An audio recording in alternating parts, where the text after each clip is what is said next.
குரட்டையை நிறுத்த என்ன வழி? அது ஏன் உறங்கும் பொழுது மட்டும் ஏற்படுகிறது? விழித்திருக்கும் பொழுது ஏற்படலாம் அல்லவா?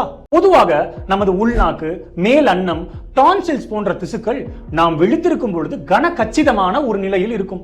நாம் சுவாசிக்கும் காற்று மிக எளிதாக அதனுள் புகுந்து வெளியே வந்துவிடும். ஆனால் நாம் உறங்கும் தருவாயில் இந்த திசுக்கள் சற்று தளர்ந்த நிலைக்கு சென்றுவிடும். அப்படி இருக்கும் அந்த தளர்ந்த திசுக்களில் கொழுப்பு படிந்திருந்தால் இன்னும் பெரிதாகிவிடும் அல்லவா? பின்பு நாம் சுவாசிக்கும் காற்று அந்த திசுக்களில் ஊடுருவும் பொழுது அதிர்வு ஏற்பட்டு ஒரு சப்தமாக மாறி குரட்டையாய் வெளிப்படும்.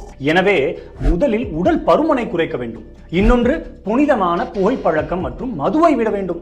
ஏனென்றால் இவை இத்திசுக்களை பலவீனமடை செய்து மேலும் தளர்த்திவிடும்.